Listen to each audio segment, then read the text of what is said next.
a station designed to encourage, equip, and empower you for growth and success.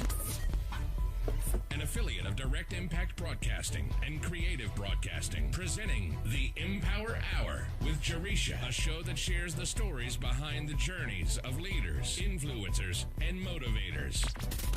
The Empower Hour with Jaresha begins now. Empower Hour with Jaresha. I am your host, Jaresha Moore. A little bit about myself. I am a best-selling author with over 18 years of combined experience in education, finance, healthcare, business management, and development. Owner and founder of Empower on Purpose, LLC, where we provide personal professional coaching and consulting services. Certified coach, speaker, and trainer with the John Maxwell team, and owner of Envisioned Broadcasting radio station. Before I introduce my guest this evening, I want to share with you some information about two upcoming workshops being sponsored by Empower on Purpose. One is a workshop called the 15 Invaluable Laws of Growth, based on the John Maxwell book. This 5-week workshop is free, and it will be held at Dayton Montgomery County Library this Sunday, June 2nd at 2 p.m. This is a great workshop to learn more about personal growth and some of the misconceptions. I am also happy to announce a networking virtual vision board workshop that is being offered every first Sunday of the month. It's a great way to get connected with other professionals and learn more about how you can achieve your goals and dreams. To register for both, please visit the Empower on Purpose Facebook or Eventbrite page. This week's empowerment quote is "The secret of success is determined by your daily agenda" by John Maxwell. The key to remember is that you will never change your life until you change something you do daily. Success is a process that requires preparation. What are you doing daily to set yourself up for either success or failure? So without further delay, today my special guest is Jason Hale. A little bit about Jason. Jason Hale, LPC, is the founder and CEO of Life Builders Personal Development, a nonprofit mentoring and peer recovery support organization created to empower and equip young people with the skills and opportunities necessary to succeed as their best selves and to lead the next generation. As a graduate of the University of Dayton's Master's Program in Clinical Counseling and a certified John Maxwell coach, trainer, and speaker, Jason is a licensed mental health and substance abuse therapist, life coach, and minister in the Dayton, Ohio area. He has worked actively in the community for nearly 20 years to advocate for and empower those who are underserved and underprivileged, serving and speaking in various settings ranging from prisons and inner city streets to schools and churches. Welcome, Jason. How are you this evening? Thank you, Jaresha. I'm doing great. Thank you for having me. I'm excited to be here speaking with you. Absolutely. So I'm so excited to have you on the show today as well. We connected and collaborated, and it's truly been an absolute amazing, time being able to be connected with you because we share some of the same vision and the mission for empowering others. So if you could share with the listeners a little bit more about your past work experience and what led you to this point in your career. Sure. Yeah, I'd be happy to do that. So, of course, like many people, early days of a lot of manual labor in various settings and a lot of skilled labor. I had the privileges to start into college, and I have a unique story I won't go into of dropping out my senior year of around 21 years of age or so. And so through that, I went through some small business attempts, mostly in the same trades, landscape and lawn care and those type of things, construction. And I eventually really worked my way through ministry and back into school while I finished up. Professionally, as I came through ministry, I had a lot of various roles in that. But I was able to come through my bachelor's, and I had a short stint at the CRISPR House in Greene County when it was ran by TCN. Mm-hmm. I'm not sure if they're still under the TCN or not. And then I worked through the Monday program. I was also blessed to start my internship there coming through grad school, and I was hired on pretty quickly. So kind of a rare for human services, was paid essentially to do my internship, and I was there for a couple of years and really kind of cut my teeth, I guess, clinically in that setting. If you're familiar with the Monday program here in Dayton, for those of you out there. And then I worked some time with the Dark County Recovery after that for a couple of years, and since then I've been in private practice while developing some of the other things that we have a common interest in. Absolutely. So with your business, the Life Builders Personal Development, it's a nonprofit mentoring and peer recovery support organization created to empower and equip young people. Can you tell us more about that and the inspiration for you starting that organization? Absolutely, yeah, I'm happy to, of course. It's kind of my lifelong vision, so it's sort of my baby. So probably after 20 years of it kind of, I guess, being in the womb, you might say, and kind of incubating and being vague, just knowing something was out there, to work with young people and young adults and men in recovery. Over the last, starting last year, it kind of began to really take shape, and it began to form around both mentoring for youth and also a newer term in the field that's popping up, peer recovery support. And so that was kind of exciting when that began to develop. And so we're working with both youth and young adults that are in recovery or at risk, that they come out of, that they don't possibly have that support that they need. The vision of that, I guess, nonprofit, I always want to almost say ministry when I say it, even though it's a company and organization. It's really my ministry back, I guess, after all these years of my own journey.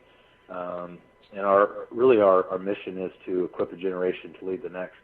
And so whatever means that's necessary, we are taking a very holistic approach to it. So whether it's counseling, one-on-one mentoring, offering the recovery support, job skills, networking, advocating. So a lot in the works there, and a lot of it is ground level. So we're excited about how that's developing. Awesome, absolutely. So then you work with those, pretty much the young adults that you help help them make a difference in their lives with the programs that you have created and implemented. That's absolutely awesome, empowering those youth. Could you kind of go into a little bit more details as far as how do you, I know you say you work with those youth, but how do you, how do the youth find out about the programs that you offer? So, partly that's been through the journey itself, whether in ministry and whether it's been through prison settings and working with youth programs and outreach. Myself and the other men, my board, and the men that are behind this vision, we just have a large network of resources. One of he's our associate director. He works in Greene County for the Miami Valley Juvenile Rehabilitation Center. It's kind of a mouthful. And so some are familiar with that. And it's a similar setting as the Monday, but for youth.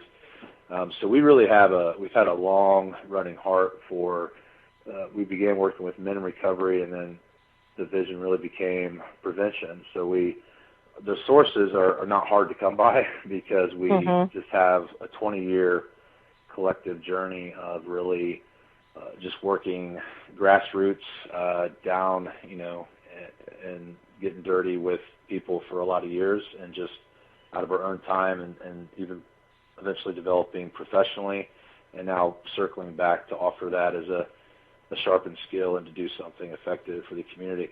So the resource, like I said, the referrals are not hard to come by.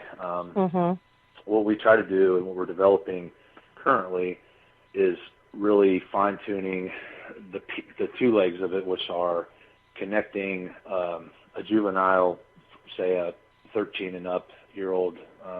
Mostly we work with the male right now. We definitely have a long-term vision of getting hold of the female population because they're just as in need. It's just that we are currently most equipped to work with the young men. Or so connecting them to one-on-one mentors. And so it's actually a relationship that's developed to carry over the course of, however long they need.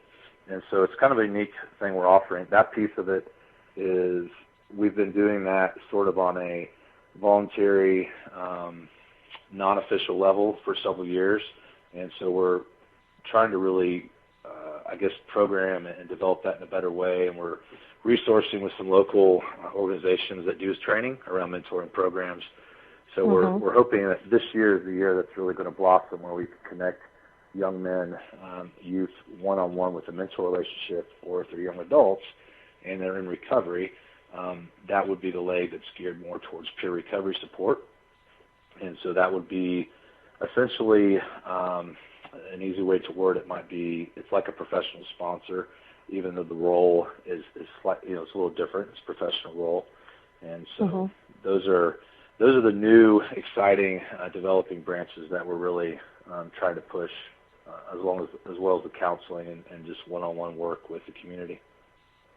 Absolutely, and that's awesome. I think that it's such a huge need, especially for the young males and females as well. But just thinking of some of the males, that it's definitely a huge need for the community. So I definitely, I commend you for the work that you are doing and that you're going to continue doing in the community. So as a graduate from University of Dayton, with a master's in clinical counseling, can you share more about how receiving your graduate degree in clinical counseling has truly benefited your organization and your business career? Oh, well, I guess the way I've said it, the way I've said it over the years is that the best thing I did for my life was give my heart to Christ, and the second best thing I did was get my master's degree. So I really can't even define how much it impacted me as far as personal development. And I think that's because that was what my personal path called for, So I think it was more about pursuing, even against the grain, being in ministry, being in some of the settings. There were people well-intended that might have encouraged me, hey, go to seminary or get a biblical counseling degree, or a lot of well-intended advising. So I really had to kind of push past to pursue what I felt was my calling and something that was in my heart for a lot of years. And so for me, that experience and at the University of Dayton was just really took me to a whole new level of understanding myself and how to better help others, which really, was the whole motivation in the first place. Being in ministry, I guess I felt like I was somewhat limited in knowing how to best help others. And so my passion began, obviously, seeing those, whether they were in recovery or whether they were having mental health concerns. I noticed, and this is not really a criticism against the church, I think that it's just not knowing how to necessarily help in the best way. So I noticed that a lot of times those are the individuals that were falling through the cracks. And so, and we'll probably get into that, I have my own journey as a young man. So a lot of my motivation and my passion for mentoring and young men and recovery, all of it is tied to my own path. And so I think that the way it impacted me was it really brought me into my own. It helped me understand kind of how I was wired and what I was meant to do. And, of course, the doors business-wise and professionally, the degrees and licensing opens doors that just, you can't just walk up to any building you like and say, hey, I'm here to counsel. And so it really opened a lot of doors, and it sharpened me to be able to relate to people of all backgrounds, differences, phases of life, different faith, to respect the autonomy and to just be able to have a better human connection with people and have a better hope of really helping them be empowered to get where they're trying to get, which is really my bigger, I feel, calling, and my passion is to believe in people and to give them a purpose. And so, absolutely. I think that you said one point that really kind of stood out to me was the fact that it was really a part of your own personal journey. And I can tell you that, when I finished my graduate degree, it was so important, not just for, me finishing my degree, but for my kids to see that I had finished that degree. And of course, it was something that could take, my journey and my, my business to the next level as well. So that really stood out to me. So you are, a fellow J&Tier, and that is pretty much a certified coach, trainer, and speaker with the John Maxwell team. Share more as far as what that really entails for you and some of the opportunities that you've had from being part of the John Maxwell team and what you're doing as a coach and speaker and trainer with the John Maxwell team.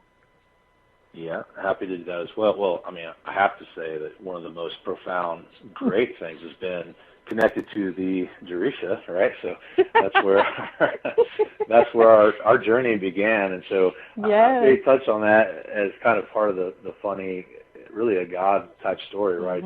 That we were one of the first people that I met and talked to at all when I went to my international Maxwell certification. So that's where our journey began, and so that's been a neat relationship, and I'll come back around to that. I want to back up, if I could, Jaresha, and say, on that level of how we inspire others, my master's program was, I was a late bloomer, so I was in my 30s going back to finish my bachelor's and then my master's, and it was pretty a scary experience, and to go against, to step out. And so I did have an aunt and uncle that I have to really give them some appreciation. They're it's my grandmother's brother, so it's my great aunt and uncle, and I used to do their landscape, and I always really admired them. And in those last few years before I took that leap, they would be saying, "Man, you got to get your master's. You got to get your master's." It made all the difference in our lives. It just really, and everything they said, the way it really impacted is I respected them, and it planted those seeds of encouragement, but everything they said proved to be true, what they found to be true for their lives. So it's not that a master's degree somehow makes you a better person, but as part of your journey in developing you, what they said to me proved to be very much true. So I want to give, credence to that part of my life and how they influenced me in that journey. Absolutely. So back to the question. And so I would say that it's funny with the John Maxwell, the same thing. I probably 7 years ago, I think what I did is I probably began to sign up for and watch the Minute with Maxwell emails. And through that, Eric Marcus, who's part of the John Maxwell team, began to email me, and I had conversations and emails and even phone conversations with him for 7 years. And through that whole journey, it really drew me. It was something in my spirit that I was appealed to, but I just never took the leap. And then so I really think once I began to connect with the Maxwell team, the core principles and the heart of it, with John Maxwell being also a minister for 30 years priorly, developing the heart of a leadership around becoming a bigger person inside, and before you develop outside. And so a lot of things just really clicked with the next phase of beyond my master's, beyond professionalism, growing as a person, and my heart of wanting to be a better leader had just really rounded out a lot of it. So I'm very excited about that relationship. And from then, and I've not been on the team for a tremendous long time, so it's been on the horizon for a long time for me, like a lot of things in my life. But, instantly we connected right there in Florida, and so that was pretty cool. Even so, in the short time since then, you and I have collaborated, and we did a global youth initiative event, which was pretty neat. And so that was kind of actually a first large event attempt with the Maxwell team. That's opened doors with other Maxwell team members and other potential partnerships, and so that's pretty cool. Also, immediately, the global network, right? there's, I think instantly I became, my Facebook, world friends became several hundred more. And so that just that support in the global network, and I've been a part of an accountability partnership the last 8 weeks that's wrapping up, and that's folded into other opportunities, and something that came as a byproduct, and was that through that networking, I connected to 2 pastors, one in Pakistan, one in Uganda. And so I've been in the miraculous world of technology, just like you and I are able to communicate and do this show. It's amazing that I've woken up on 3 weekend mornings, and I've spoken to a body of people, a congregation in Pakistan, twice to children and once to leadership on the other side of the world, and then I went about my day. So it was that actually came through that networking. It's just a very humbling, just open door, and then of course, and we'll get down the road to maybe what's coming up next, but the Uganda opportunity is much the same thing, and that's kind of a combination of ministry and some leadership, Maxwell training, that all that really came out of just that decision to launch into that phase of my life with the Maxwell team. And I can only foresee that becoming, I'm very excited about that becoming more so opportunities and just growing with that over the years, and hopefully with you as well, Jaresha, and just the partnerships. And I would say as the last piece of that, the DISC, becoming a DISC consultant, I bring that up because we can do DISC assessments, which those that aren't familiar with that, it's kind of a assessment for your leadership communication style, and they've been around. The Maxwell team offers a pretty in-depth, pretty neat version of it where we can really coach and walk through the DISC as a tool. Well, the reason I really bring that up is because, honestly, as a counselor and minister and all those things, I'm thinking, okay, it'll be neat. It'll be something to open doors, because I can use it with organizations and I can use it with individuals, and I've done it with individual clients. But what was surprising to me, as far as the personal growth, was it really clicked many things in my own understanding of myself. I came out as a high I-D, which is kind of the inspiring type, and D is more the dominant, driven type. And so my I is higher, and it totally describes me. I'm a little squirrely, and I have to be reminded to be on time, and I have to forget where stuff is. And so it just really was. It was funny because it taught me to embrace more so who I am, and to give grace and understanding to those that are not like me, and understand better how to interact with other communication styles, not as a conflict or a frustration, but to see how to collaborate better. So it really, for me, was a personal growth tool as well as a professional. So that piece has also been a surprising reward, I guess, more so than I thought. Absolutely. I was, just to kind of piggyback on what you said, that, ever since being a part of the John Maxwell team, it's just been absolutely amazing with, the people that I've been able to connect with and collaborate. And it's really nice to be a part of a team to where we all have the same mission and vision, and that's to add value to others. And it's just been truly amazing. Yes. Yeah, very so encouraging. You are, absolutely. You are a licensed mental health and substance abuse therapist, in addition to being, a life coach and a minister in the Dayton area. What motivated you to help those affected with the substance abuse, and what do you do to assist them in the huge need that's in, the community, especially, knowing the need that we have in the Dayton area? Right, yeah, we're definitely, as far as the recovery end of things, obviously a hot spot for that topic, being at the crossroads of America here, 70 and 75. So, I think I've touched base a little bit on each piece of it. So it ties to both the mentoring, it ties to my own journey and the counseling and ministry. So I guess the easiest way to answer that is just to give like a kind of a snapshot of my background, which is, I was born to a teenage mother in the 70s, which was, a little more taboo than these days. And my mom and dad were not together very long, so I didn't know my own dad real well.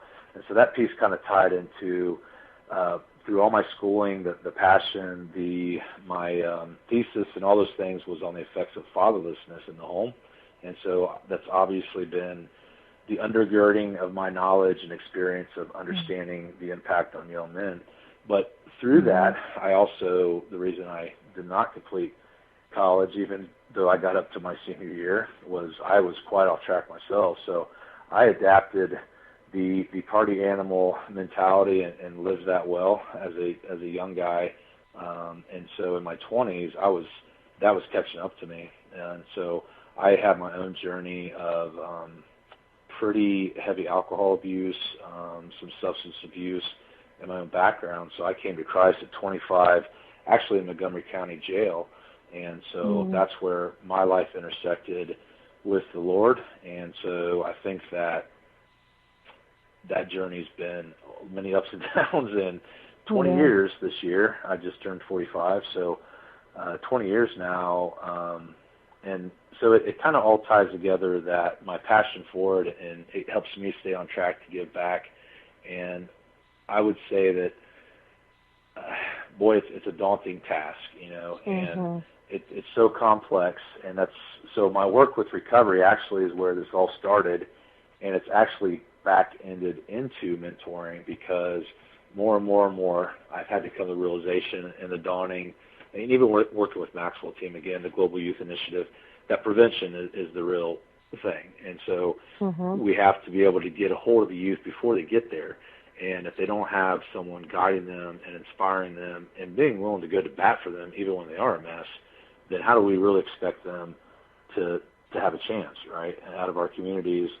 And so while giving back to those in recovery is a passion of mine, it's what keeps me, I guess, in a lot of ways, some people might say that it's 12-stepping, right? It's taking that message of hope and inspiration, and that's what keeps us going.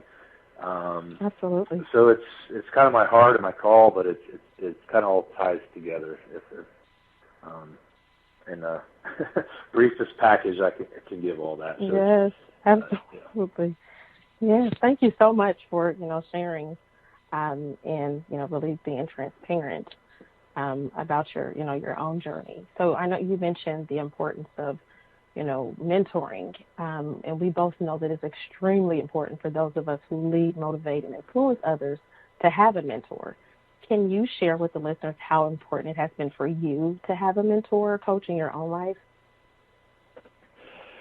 Yeah, absolutely. I think what I partly explained there was the biggest example I have it is maybe the lack thereof and the impact that had of not really having that. So that was my first, I guess, phase life lesson. And now as I look back, that 20 years that I've been living since then, I slowly began to realize that for me it became a lot of my church involvement and my friends and family that I developed in the last 2 decades. I've looked back in recent years and I've realized how those men that have become my brothers and my friends, my mentors, without necessarily being officially asked, that they've been there and that they've modeled consistency. They've modeled being fathers and husbands and businessmen. They've modeled every piece of life that I was not handed by my own model, right? So I learned from both ends of that. I know the impact on the psyche and all the different aspects, and the stats are out there, right? I mean, the numbers for substance abuse, incarceration, all that are very significant, right, with the lack of father in the home and the male role model. And stats also show that a lot of that can be greatly impacted by just one stable, strong adult role model in the life. And so I certainly have that as well, so I'm grateful. So I would say that my experience of first the impact of not having that, and then having a lot of solid men that I still call friends and mentors, whether they're pastors, they're friends, they're acquaintances. I have a solid inner circle of men that affect me in different ways, and that as I've learned to mature and grow out of young adulthood, man, I realize the value of calling one of those to either say, hey, let me run this by you, to realize where I might be weak, and they've already walked that path ahead of me. And so I am blessed to have that, and I'm even more so seeking as I grow and expand in life that I don't have the answers all the time. And so I probably, at 45 years old, I'm more likely now to want to reach out to a mentor than ever in my life. And so. Absolutely. I completely agree with you. I think having mentors, and I think I can't say it enough that having a mentor is so important. A mentor, a coach, someone that you can, reach out to for support and advice. It's so important, for both sides, for the mentor and the mentee. So let's shift a little bit. Let's shift gears a little bit and go back to talking a little bit more about your business, the Life Builders. What is one thing that you can say has been really the most rewarding part about your business for you? Well, since, the last several years as a licensed counselor, the majority of my work in the last couple of years has been private practice while I build other things. And so that has incorporated life coaching as well as recovery work, as well as mental health and marriage and just a wide range of things. It's been a good experience and a growth experience. It can have its challenges, but I think the most rewarding part is probably that I see all that I'm doing is slowly, as I give others purpose and I give them support and I give them modeling the things that they're needing, it's fulfilling my own purpose and it's fulfilling my own desires and my own passions. And so it's completing me as it completes them. And so, several years ago, I felt that God really told me to believe in people and to give them a purpose. And that was at the front side of not, doing graduate school yet, not having a license, being kind of, unsure of the future and scared, which I, still can be, right? So, man, to see those things take place as I just simply follow the path and give back to others. So I don't always get to see the rewards. I don't always get to see the fruition of the impact on their lives. But what keeps me most rewarded is just that I know that I'm a small piece of their journey, but by being that piece, I get to fulfill my own journey. And so it's kind of it's a dance, I guess, with people. And so I guess that's the best. It's a little bit of a vague thing to define in the work that I do. So that's good, though. I really like how you said it completes you as it completes them. I think that's so good. Because I can really say that I feel that way as well with my own business. So that's really good. I really like that. So then what are some of the challenges that you face then in your business, and how have you overcome some of those challenges? Well, I guess the other side of the coin of that. So I thought about that a little bit, and so what I've learned to say, and I think a lot of people in our field would say, is you remind yourself you're a seed sower, and that's how I stay balanced. The challenging part of working with people, and especially in our culture and in our modern day, and with the opioid epidemic, or broken homes, or you name the problem, the difficulty is that it's a daunting task. And what I often would say, without over religiousizing the answer, I've had to learn coming out of ministry and then going into out there and kind of the battleground of secular mental health recovery, even working in basically prison settings, and it can be a little overwhelming. And what I've begun to realize is, it's really, when you're looking at helping people repair themselves and get unstuck and recover, you're doing like God's work, and so it's a work that, to restore a person is really beyond any one individual's power. So what I've learned to say, and I've heard others say, is that, I'm a seed sower. And so when I don't see the result, or unfortunately, the difficult part is I probably have known, I would say, close to a dozen individuals maybe that have died just in my time as a professional counselor because of working so closely with recovery and the opioid epidemic. So from the Monday to other settings and working in ministry settings still, several people, that were directly, I knew them directly. And so that obviously can be a very could be a discouraging thing if we allow it to be. But we remind ourselves, I remind myself that I'm not their God, and I'm not their Savior, and I'm not there to fix people. I'm there to sow seeds and be a support and try to give them the tools that they need.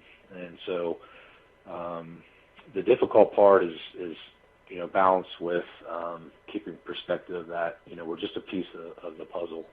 Obviously, the other pieces are, you go into human service work, there's the financial faith of a lot of what I'm building and growing is a lot of giving out, at this stage of the journey, and not necessarily the return at all times. So there's obviously those typical business challenges and stepping out in faith to invest in yourself and others, Absolutely. I think that is so important, as you mentioned, that we have to be willing to step out in faith. And, both of the work that we do, it really truly impacts people so much. And sometimes we don't see, how it impacts them. But it's so important to do what when you know your purpose and you know that you're passionate about something. It's so important to just continue doing that and living that every single day. So the empowerment quote for today was actually, "The secret of success is determined by your daily agenda," by our friend John Maxwell. Can you share with the listeners what this quote means to you and, maybe how you've applied this to your life every day?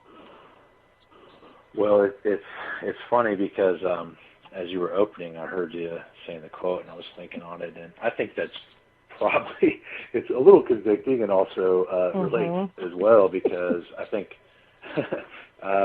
so I've been a part of the accountability partnership Maxwell team the last few weeks, which is in the mentoring program, and man, it's been a great encouragement. It's been a good eye-opener how powerful it is to just simply connect to other people, not to tell you what to do or to check in, but just to say, hey, I've got this goal, and next week we're going to talk for 20 minutes and find out how everyone's doing. And so I've really been working on that area of my life and trying to fine-tune and discipline myself, because I realize one thing that I believe Paul Martinelli is the president, I think, correct, of the John Maxwell team. And something I've heard a lot in the circles is that to hold your image. And so I've been, lately, I went away, my birthday was this weekend, and so I stepped away. I like to hike and camp and stuff, and I stepped away for a day and really tried to reflect, clear my head, and I realized it was a time for to do some mental shifting in my own life and to discipline some things. So it's kind of an area of my own self-growth right now, my own discipline to say I can manage where I am, but I really can't go to that image that I'm holding in my mind without beginning to look at my daily routine, trimming some fat, deciding, to take better care of myself, to discipline my time better, to say, do I want to watch a movie tonight, or do I want to spend time, dwelling on my schedule and thinking about things I'm working on and, meditating in peace, So it's making those decisions today so that I can get to that image that Paul Martinelli might say, to hold that image in my mind. So that's something even just this week I began to try to remind myself when I feel lazy or feel like giving up, where I've got just hold the image. It's not today, it's down the road. But if I don't do today, I'll never be to that place, And so. Yes, absolutely. I think that, for myself, that I think about how, you mentioned about the accountability partnership and how it's so important to even just hold ourselves accountable, to that. What are we doing day to day? And that becomes so hard, as you mentioned, but it's so important, to have that success. Well, and one thing I would add to that comes to mind is I read a book, and I've even referred it on to clients and stuff. I believe it was Reinventing Yourself by, I want to say Alvin Slaughter. Does that sound right? Well, anyways, he talks about, and other sources talk about, in everybody's life, in my life, most of us are busy. We have busy lives, but we can be about putting out fires and busyness, and we're sacrificing, the need in the moment for our priority. And so, like, I'm sure maybe some out there, myself, I stay busy all the time. I'm rarely just sitting around kind of staring at the wall, right? But I'm not actually accomplishing my priorities, and that's where I have to look at that fine-tuning of, like, okay, I can be busy and actually be avoiding what I should be doing by being busy, and I'm not getting where I'm trying to go. So that comes back to mine as you talk through it. That's right. So. Absolutely, because busy doesn't necessarily mean productive, as you mentioned. Yeah, in my world, it definitely doesn't. Absolutely. So what is one piece of advice that you would give our listeners? Well, I would say that when I look at my whole journey, because, life can be daunting and life can be busy, and a lot of people maybe don't know where to begin, and maybe they have that fear. The thing that, I'm quoting Paul Martinelli a lot, but the thing that IMC stuck out to me, he said, was jump and grow wings on the way down. And so that related to my personality and my style that freaks everybody out, but I took that to heart. And the way I would say is to pursue your passion and your gifts, and it'll make room for you. There's a scripture that stood out to me several years ago, and it was about, do you see a person diligent in their work and skilled, in their trade? It will bring them before great men. They won't stand before, basically it will take them when they need to go. And the way I see that is, if we just pursue what we're passionate about and we're gifted at, that we can create a niche, So to just follow that niche.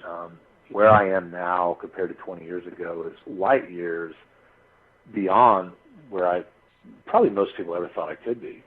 Quite honestly, at 25, my own mother would say she was bracing herself for me being dead.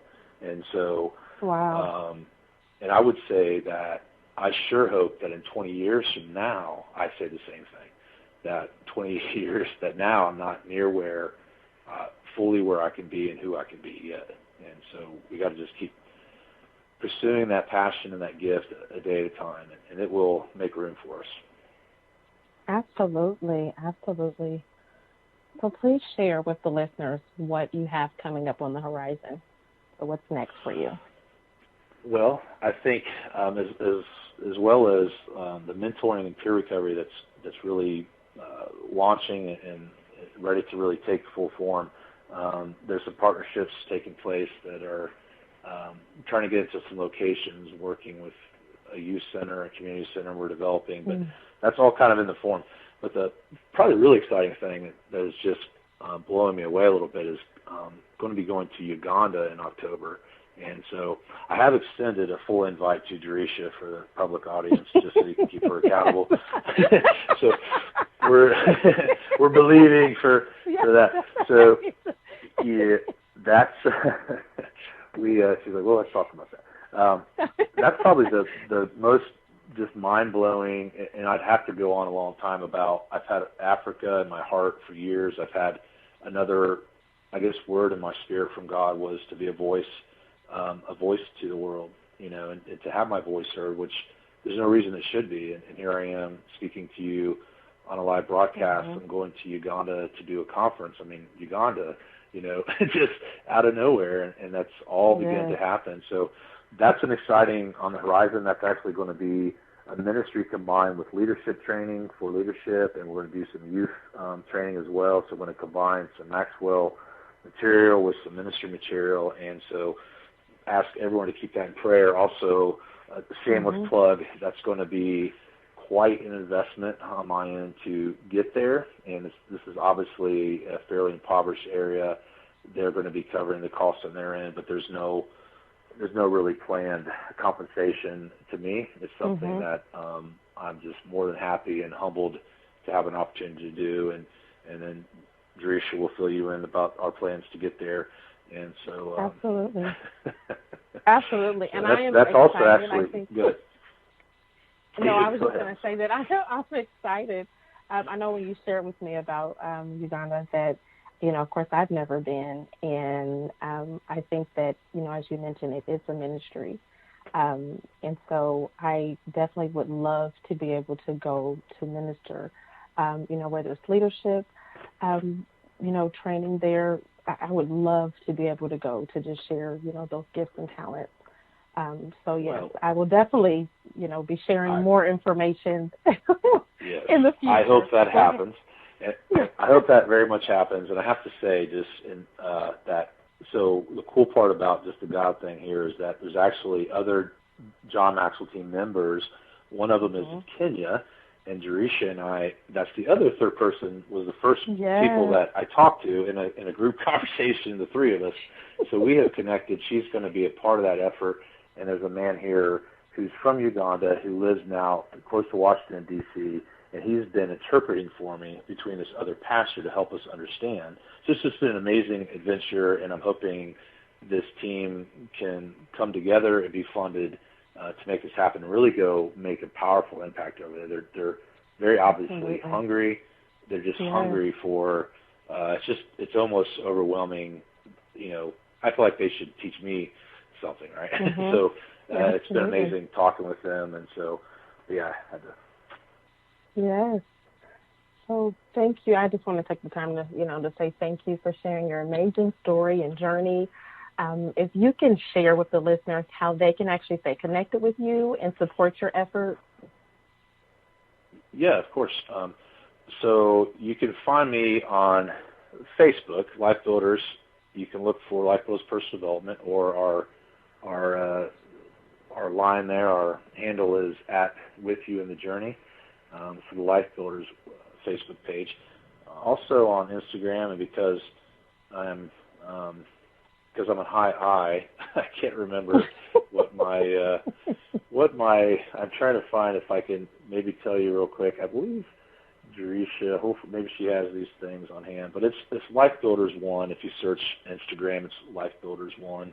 And so right now we're kind of in between shaping our social media and our branding and all those things, and beginning to develop a scalable mentoring program through Life Builders. So we don't have necessarily the website in place. We're kind of working on some of those things right now. So, and of course, my direct line for Life Builders is 937-716-5883 is another way to just contact me directly. Awesome. Thank you so much. So it has truly been an honor and a pleasure having you as a guest on the show today. Thank you so much for taking time out of your busy schedule to give me the opportunity to interview you. I wish you much success and blessings as you continue on your journey. Oh, same to you, Jaresha.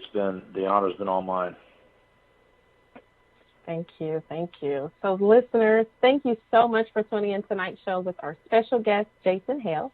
Jason shared his amazing journey and how it is so important for pursuing your passion and your gifts. And remember to jump and build your wings on the way down.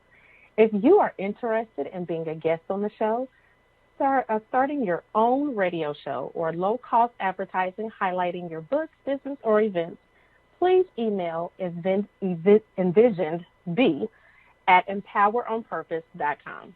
Please tune in next week where you will hear an amazing story and journey from another leader, influencer, and motivator. Until next time, be blessed. Where Jaresha speaks with leaders, influencers, and motivators who share their journeys in personal and professional growth, empowerment tips, lessons learned, and keys of success that will empower you to be your best self. Follow Jaresha on Facebook, Instagram, and Twitter @Jaresha Moore, and visit empoweronpurpose.com. And remember to be intentional and be empowered, and have a great day on purpose.